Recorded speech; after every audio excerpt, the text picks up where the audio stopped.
नमस्कार। आपका अखबार के YouTube चैनल पर आपका स्वागत है। मैं हूं प्रदीप सिंह।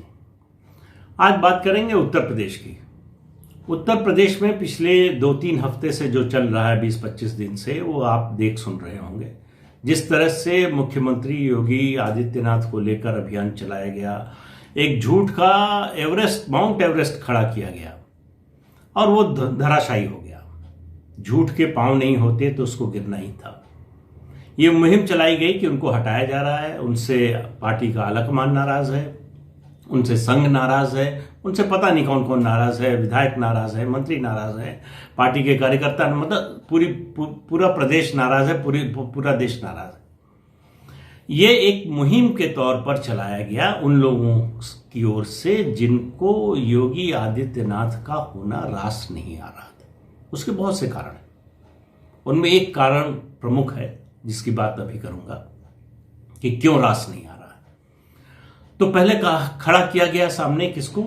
A.K. शर्मा नाम के एक IAS अधिकारी जो रिटायर होकर या कहें प्री मैच्योर रिटायरमेंट लेकर उत्तर प्रदेश आए। उत्तर प्रदेश के ही रहने वाले हैं, गुजरात में थे, गुजरात कैडर के IAS अधिकारी थे। नरेंद्र मोदी जब मुख्यमंत्री थे तो उनके साथ CMO में थे, फिर यहाँ प्रधानमंत्री बने तो PMO में थे। तो ये माना गया कि उनके बड़े विश्वस्त हैं, उनको भेजा जा रहा है। क्यों भेजा जा रहा है किसी को नहीं पता, लेकिन मुहिम ये चलाई गई, ये इस तरह का मुद्दा खड़ा किया गया कि मुख्यमंत्री को हटाया जा रहा है, उनको मुख्यमंत्री बनाया जाएगा। अब जिसका एक दिन का राजनीतिक अनुभव नहीं हो, भारतीय जनता पार्टी जैसी कैडर बेस्ड पार्टी में किसी अधिकारी को, रिटायर्ड अधिकारी को लाकर मुख्यमंत्री बना दिया जाएगा, और वो भी उत्तर प्रदेश जैसे राज्य का, तो ये आप समझ सकते हैं कि इसमें इसके पीछे कोई तर्क नहीं है, कोई आधार नहीं है। ये झूठ का एक जो है शगुफा छोड़ा गया। फिर कहा गया नहीं, वो डिप्टी CM बनेंगे और वो पर काटेंगे योगी आदित्यनाथ के, वो निष्प्रभावी कर दिए जाएंगे, वही प्रभावी रहेंगे। फिर कहा गया कि नहीं, 2 डिप्टी CM है, एक हटाना पड़ेगा, तो वो गृह मंत्री होंगे और उनको नियुक्ति का विभाग मिलेगा। गृह मंत्री होंगे। जिस प्रदेश के मुख्यमंत्री ने ऑर्गेनाइज्ड क्राइम की कमर तोड़ दी हो, उससे गृह मंत्रालय ले लिया जाएगा। अब आप तर्क देखिए किस किस तरह के दिए जा रहे हैं। उत्तर प्रदेश में क्राइम, ऑर्गेनाइज्ड क्राइम खासतौर से, उसके खिलाफ इतनी बड़ी मुहिम आज तक नहीं चली। न केवल उसके तंत्र को ध्वस्त किया गया, बल्कि उसके आर्थिक तंत्र को भी ध्वस्त किया गया। खैर, वो नहीं चला। फिर ये सवाल होने लगा कि भाई क्या वो खाली MLC बनने के लिए आए थे? भाई आप बताइए क्या बनने के लिए आए थे?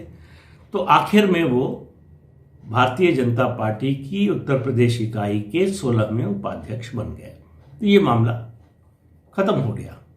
ये जो गुब्बारा छोड़ा गया था वो नीचे आ गया। तो अब दूसरी मुहिम शुरू हुई।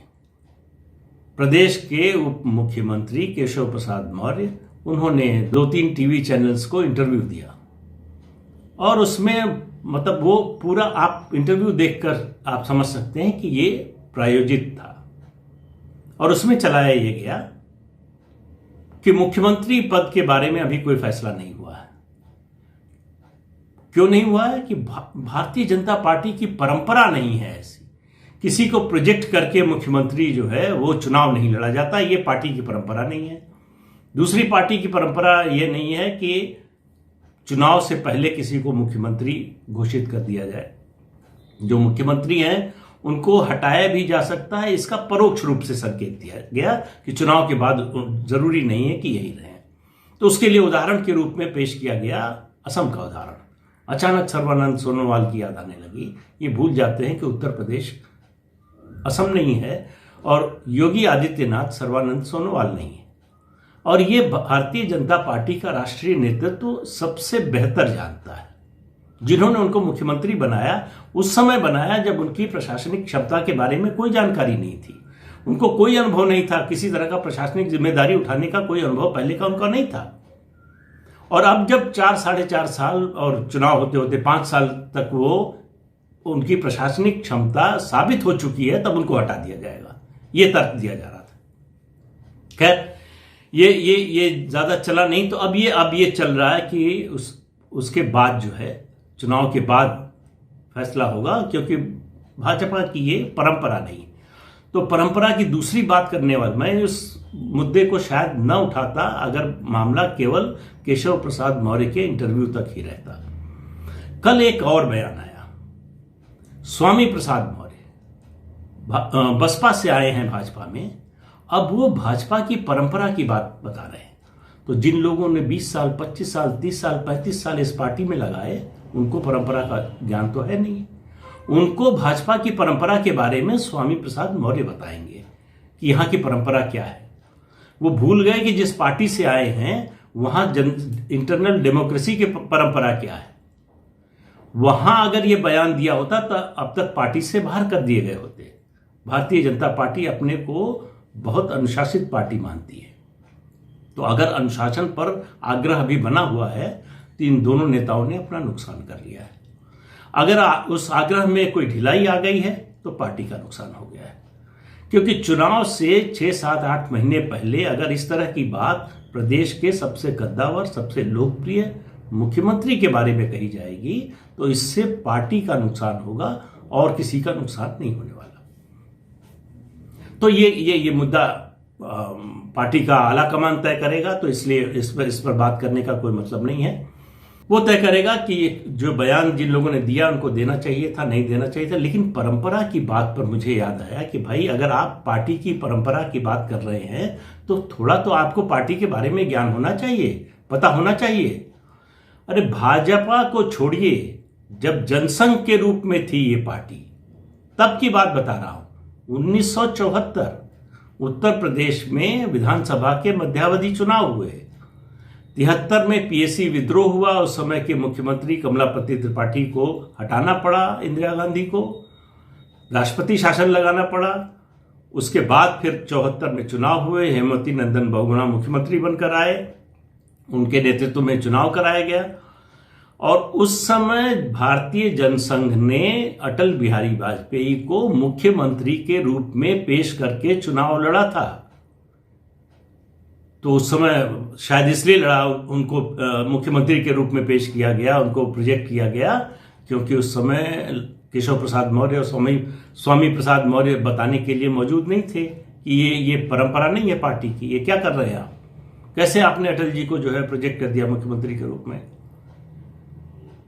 तो पार्टी की परंपरा यहीं तक है।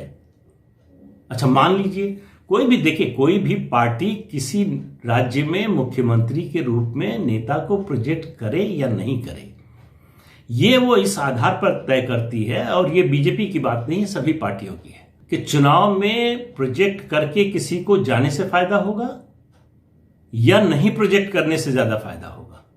आकलन इस आधार पर होता है और ये आकलन तब होता है जब राज्य में कोई स्थापित नेतृत्व ना हो।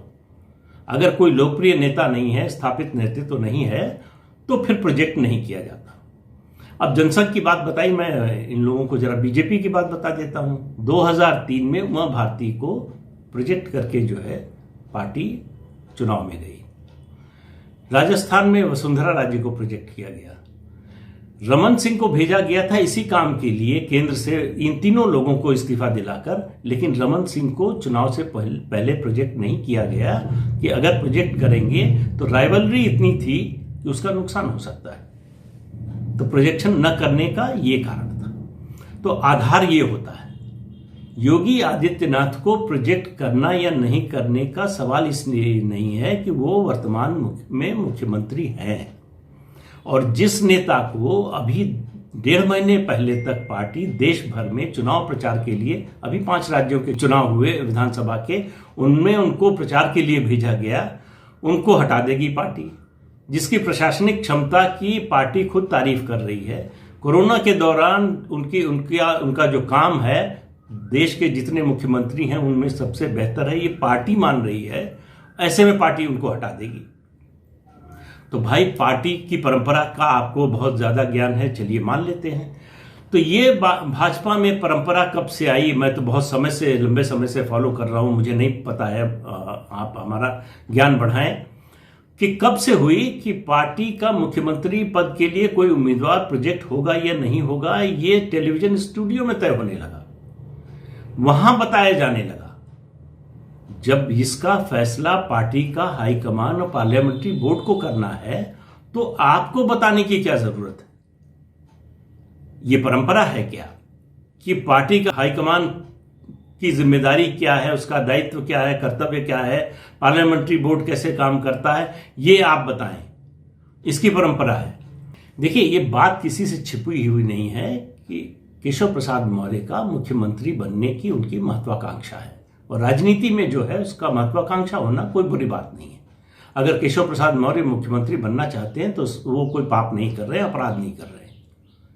लेकिन हर व्यक्ति को अपनी क्षमता का ज्ञान होना चाहिए, परिस्थिति का भी ज्ञान होना चाहिए कि किन परिस्थितियों में वो कहां तक जा सकता है।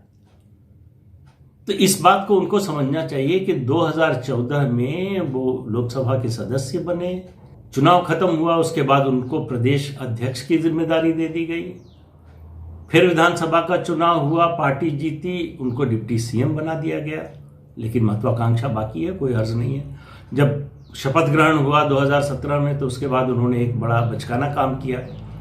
शपथ ग्रहण के बाद मुख्यमंत्री कक्ष के बाहर जाकर अपने नाम की पट्टी लगवा दी। तो खैर, उसमें हमको किसी राजनेता की महत्वाकांक्षा में पर कोई एतराज नहीं है। जो राजनीति में आता है, अगर महत्वाकांक्षा नहीं है तो उसके राजनीति में होने का कोई मतलब नहीं रह जाता। महत्वाकांक्षा जरूर होनी चाहिए, तभी आप कुछ करते हैं, आगे बढ़ने की कोशिश करते हैं।